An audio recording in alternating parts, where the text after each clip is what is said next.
What's going on, guys? Traveling Power Rangers fan here, coming at you with another episode of Mail Call. This episode is much like other ones where I'm going to go ahead and unbox some figures and do some reviews, but I also got a special gift in the mail that I want to show here on camera and review it as well because it's Power Rangers related.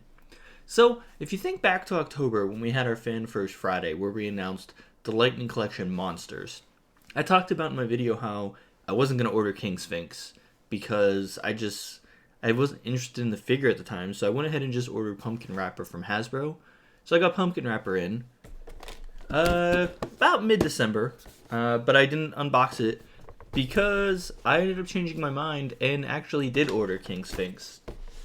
So, in this episode, we're going to go ahead and open up these figures and take a look at them.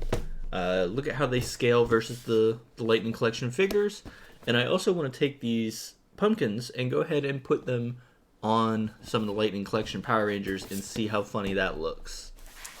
And then, like I mentioned, I got these in the mail. Some Power Ranger socks that I want to go ahead, get them out of this box, see how they feel, and just give like a general how I feel about them because they were a gift from a friend and I'm very excited that they're here in my house. So let's go ahead and get these figures out of the box.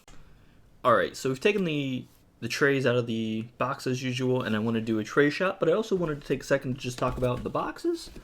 Just like with all the other Lightning Collection boxes, great artwork, great side piece that's going to look great over here on the shelf.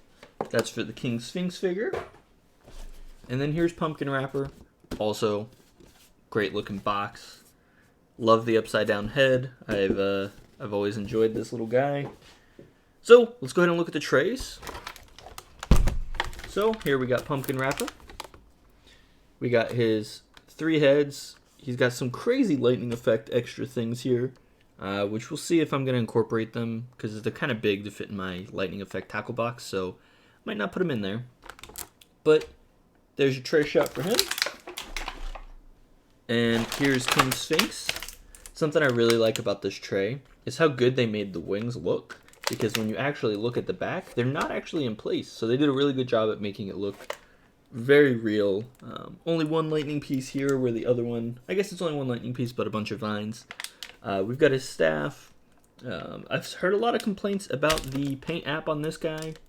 As you know from some of my past videos, I'm not big on paint apps, and I don't really actually care if they're off by a little bit. As long as it's somewhat close, I'm generally pretty happy, especially when you look at the price point for these guys. These are $29.99. It's not SFH Figure Arts, man. Like, whatever they are, you know, I don't expect the best. It's not a hot toy, but it is a great paint app. Speaking of hot toys, if you're interested in the Mandalorian hot toy, make sure you're subscribed to this channel. I should be getting him in the mail any day now, and I'm going to be unboxing him and making a video out of it, of course. I've already got a place set aside in the display for him, and I can't wait to get him out there. So, now that we've got these guys out of the boxes, let's get them out of the trays, and then we're going to talk about my thoughts and show you them with... I've got a theory of what they're going to scale against, because I know they're bigger than the figure, but I've got a theory, so just hang tight. Let's get these guys out of the box. Alright, so we've got the figures out of the box, and I just wanted to talk about them real quick before I swap to my new way of presenting figures. I've got this cool little spinny guy back here that I like to show off the figures on, as well as my Legos. So I just wanted to talk about them. King Sphinx, I like him, man. He looks pretty cool.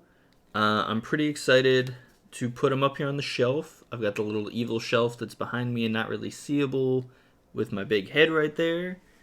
You can actually see a putty has fallen. Oh no. He's going to look great in the background up there. Yeah, I don't mind his paint app, like I said.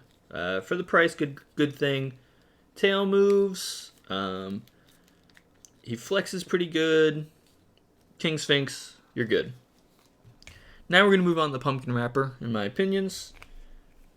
These little pumpkins feel very cheap, but I'm still convinced they're going to look good on top of the heads. So stay tuned. We're going to try that out. And then actual Pumpkin Wrapper. Good figure. The head is surprisingly light for how big it is, which is good because it makes it so it can balance well. Yeah, so I just want to give you guys a quick 1-minute spiel on my opinions. Now we're going to swap over to a different camera, different angle, and show you guys what it looks like all around in a better way. So, yeah. Alright guys, here we got King Sphinx in all of his glory, looking great.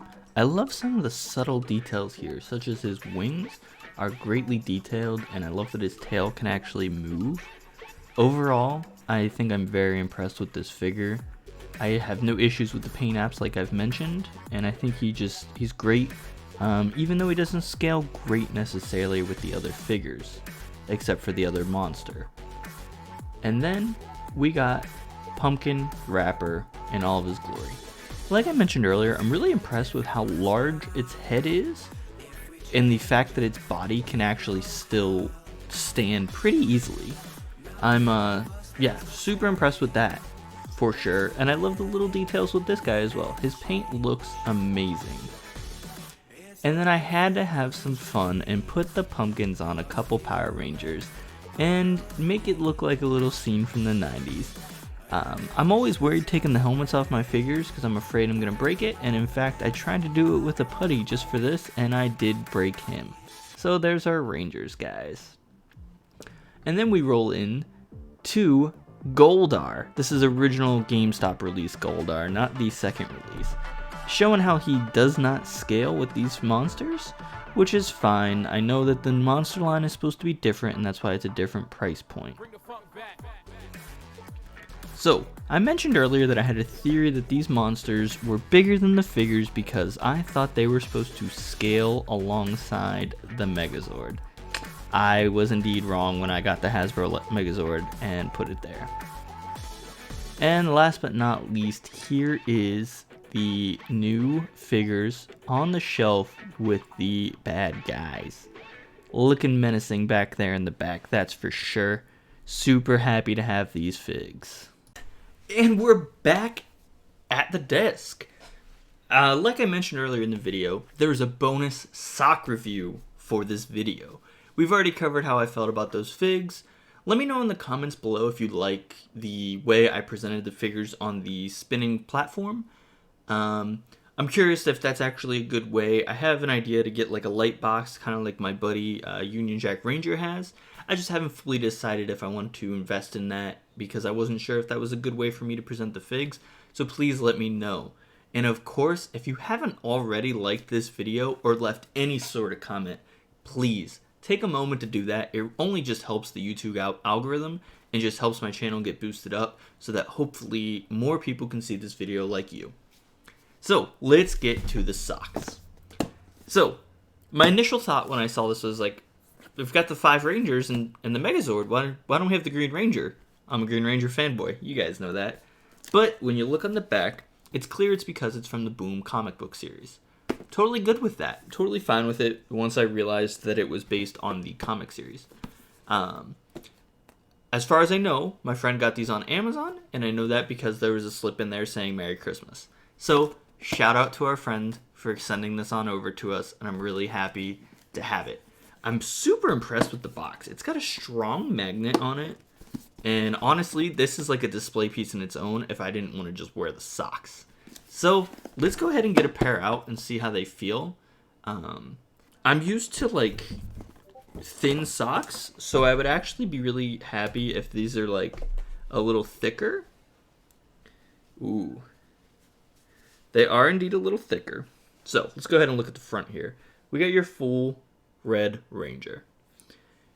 These are actually about twice, not twice as thick, but they're thicker than my normal sock. Fun little thing here. It actually has the back of the Ranger, which good on them for taking like the extra step to actually put something on the back. You are for sure going to see me in the summer wearing these with shorts because I want people to see them. We got the Megazord in all of his glory. They did the great thing here and put his back. Great little socks here, guys. Honestly, very impressed. I want to get them all out because I want to show you the inside of the box. the inside of the box even went as far as giving us little details of Power Rangers.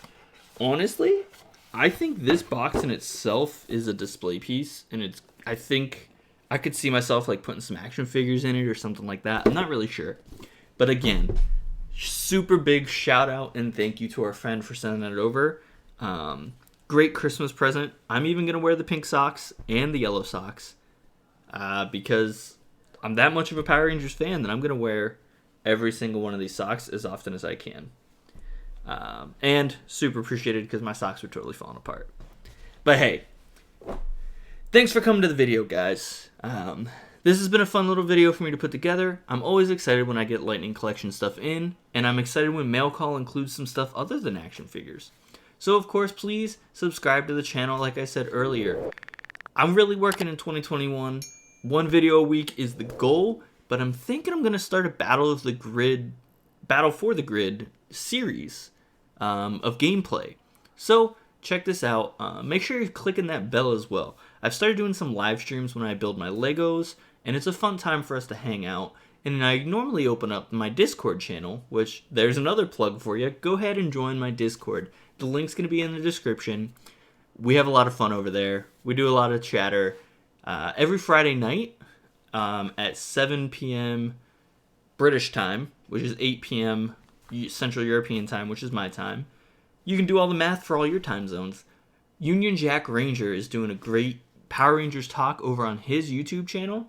Join us over there. We have a lot of fun. We talk about Comic-Cons. We talk about all the things we want to do with what we want to see with Power Rangers, what we've seen with Power Rangers that we like.